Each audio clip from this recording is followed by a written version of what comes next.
Kobe Mainoo was out of the limelight under Ruben Amorim, and it was very frustrating as a Manchester United fan to see Kobe Mainoo on the bench for such a long period of time. Now under Michael Carrick, he's found a new vein of form and has been one of United's best players for me under Michael Carrick. If you look at the quality of his performances and the fact that he was out of the team for so long, now this needs to be said about Kobe Mainoo because the fact that he was on the bench for so long was honestly a disgrace. Mainoo is a generational talent. He's one of the best players on the ball in this Manchester United team. And under Michael Carrick, we've seen what Kobe Mainoo can really do. You look at sort of the games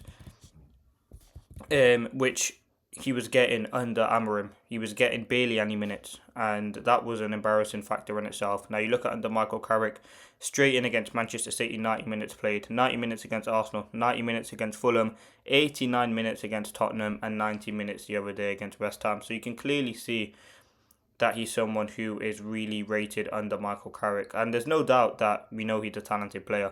He got an assist in the Tottenham game, and we know goal contributions isn't kind of his forte, but he also got an assist against Arsenal as well. And I think one thing that we've able to see from Kobe Mainoo is just normal Kobe Mainoo performances. Then that box-to-box position has been absolutely fantastic for him. He's got a very good relationship with Casemiro, and I think he is a very, very talented footballer, as we've all known and seen. And I think he can be someone who's very, very key in this Manchester United team, as we've seen already. Now, as I said, he has a very good relationship with Carrick, and that probably does help. Carrick's known him since he was in the academy at 13 or 14 years of age, so I think that probably does help. And Carrick does know his qualities already. I think what we've seen from Kobe Mainoo is just the simple things being done right. Simple passing, picking up the ball from deep, making line breaking passes. And I think he's someone who, if he keeps up these performances, I think United have got about 12 or 13 games left, he will be in that England squad. Again, I don't think he's a number 6. I think that number 8 position is fantastic for him. And I think if you do bring in, whether that's Anderson, Baleba, Wharton, Tyler Adams, whoever you bring in as that number 6 to replace Casemiro, Kobe Mainoo's position in that team has to be guaranteed, and he has to be playing in that number 8. As I said, he's played 677 minutes this season. He's got 2 assists.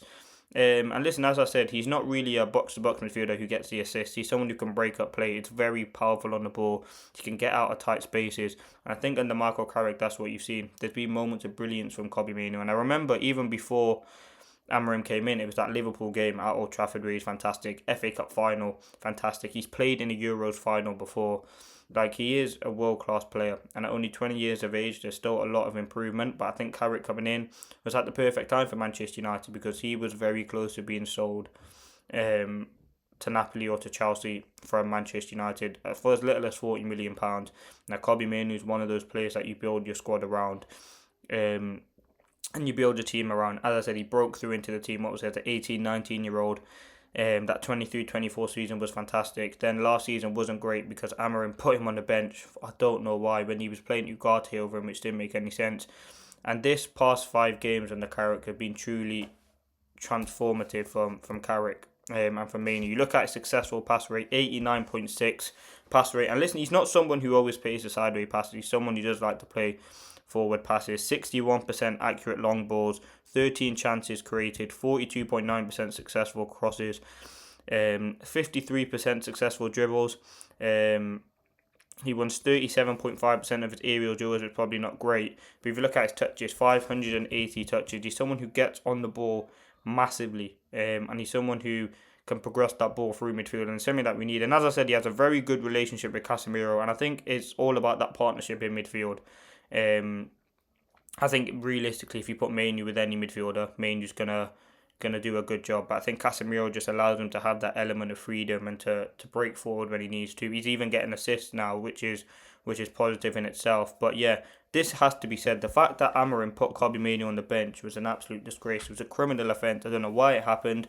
I don't know what Mainoo was doing in training, but listen, Carrick obviously knew straight away you're going to put him into that team regardless. He's going to play every single minute, and that's what needed to be done. And if he continues up these performances, I think he will obviously have a personal ambition to be into that World Cup squad, which is something that hopefully does happen for him because he is that sort of player that easily will fit into that England squad. And I think he has been one of Manchester United's best players under Carrick, in my opinion. And again, you look at sort of the position he's picking up, the impact he's having on this team, and he's just playing with a bit of confidence, and you can just see it. Like, Again, a new contract is warranted and is due for Kobbie Mainoo, and I do expect that to happen in the next few weeks and months. He does have a contract until 2027, but he does want new terms.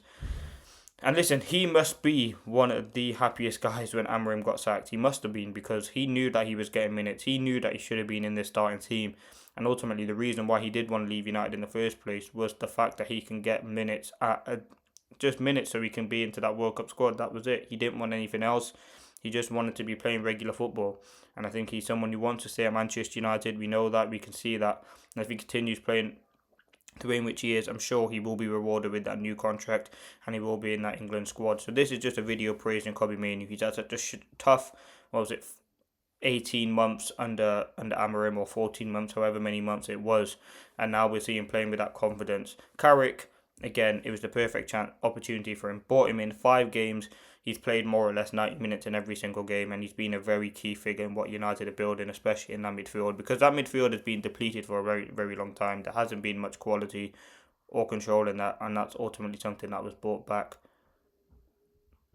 by Michael Carrick and Kobbie Mainoo. But listen, let me know your thoughts on him. I think this was an interesting conversation to have. Someone who's a very important player in this team, and if he continues up this form, hopefully he will get into that World Cup squad, because he does deserve it. So yeah, let me know your thoughts.